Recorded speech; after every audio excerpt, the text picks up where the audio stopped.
CDT-Africa was established in 2014 as a center of excellence for education and research for drug discovery and development.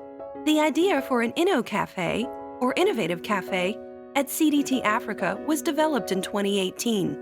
The Inno-Café is a space for innovators to build their expertise and skills for their innovations. Currently, it is mostly utilized by postdoctoral fellows and research associates.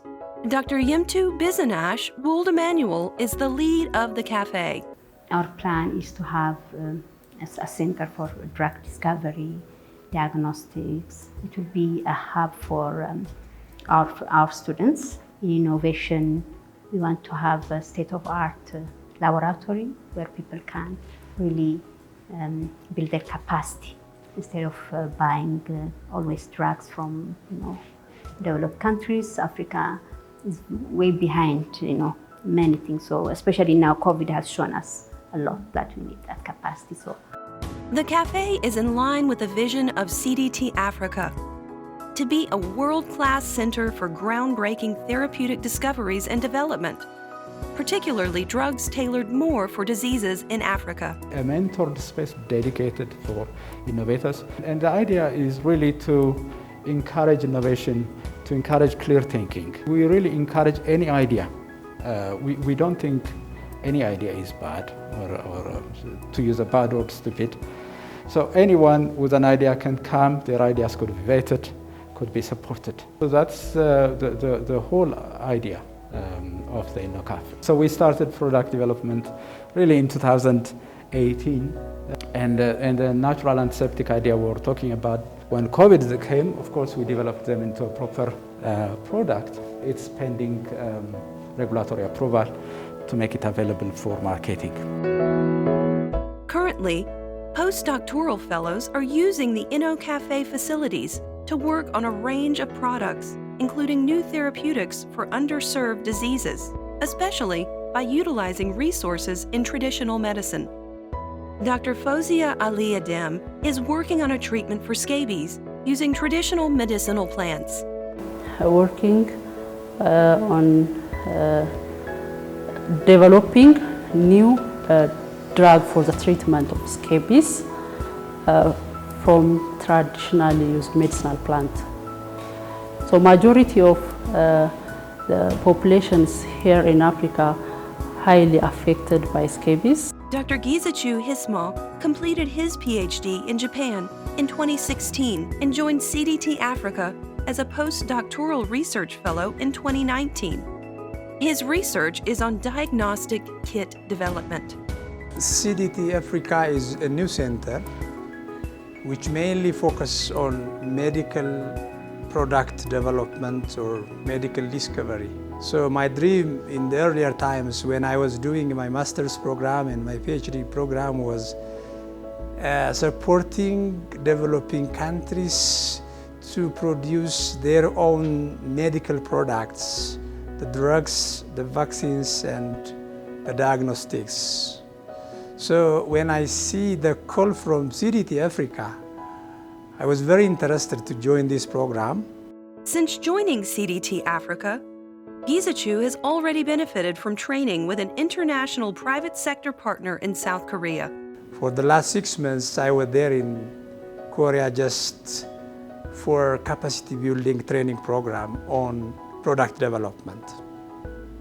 So in the 6 months period, I took different capacity building trainings. First and the most important one was the biosafety, standard biosafety and biosecurity trainings in product developing laboratories. The other thing is hands-on skill trainings, how to develop diagnostics in resource-limited countries like Ethiopia. In South Korea, Gizachu took advantage of the advanced laboratory facilities to develop a product. That means I developed a point-of-care diagnostics for one of the neglected tropical infectious disease, that's Leishmania. Leishmaniasis is very common in Ethiopia and other African countries. There are several diagnostic kits for the disease, but for East Africa, the sensitivity of the kit is very low. and doesn't meet the WHO standards. So our aim is to produce a test which has no sensitivity bias, cost-effective, stable in storage and in transportation, and affordable to the lower level of the healthcare system. The kit has to undergo several tests before it advances to commercialization. So before commercialization, we need to prepare so many things. We need to prepare the checklist. We need to do a multi-centered trial based on the WHO standard. And then we need to get, for the multi-centered trial, we need to get ethical clearance. So now we developed a proposal. We are developing the checklist based on the WHO standard. And then we submitted the proposal for ethical clearance to start a multi-centered trial. So after that, if it's okay, if it works, if it's comparable with the existing, or if it is better than the existing test, after that we will get license from the respected agencies for approval, and then we will release it for commercialization. The center leader for CDT-Africa, Dr. Abiba Fikadu, says that to produce a product, you not only need the facilities and the scientists, but you also need the soft things. You need intellectual property patent approval systems to work. How do you produce it on a large scale? You need the money. So part of the question is whether you get financier. And the other issue is insurance. For example, for clinical trials, you need insurance.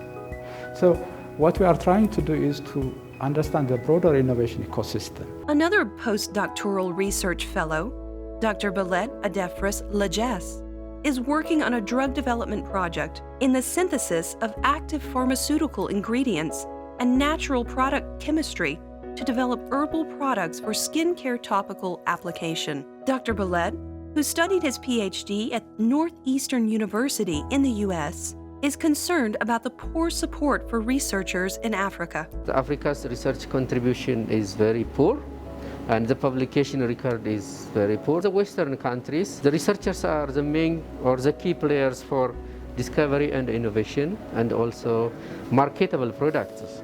But here in Africa, the research is poor, and most of the staff are engaged in teaching, the administrative duties. So research is very poor, and you can see the African economy is not knowledge-based. It is based on the primary commodities products. Even we export, we don't add value to them, so they don't give us a good revenue. He believes that with more support and funding, research could result into more products on the market that can replace imports, including drugs, diagnostics, and vaccines. I'd say the government has to commit in investing in research and development, and then specifically in areas where are most important. And a lot of foreign currency on drugs and vaccines and diagnostics. So the government involvement is very important. Dr. Balette says relying on foreign aid to support research is not sustainable. But if governments could invest in research and development, then Africa would begin to see her own products, and the continent would truly become a knowledge economy. Dr. Yemtu Bizanash says what CDT-Africa needs now is more resources to set up a truly world-class innovation facility to serve the region in the discovery and development of much-needed drugs, vaccines, and diagnostics.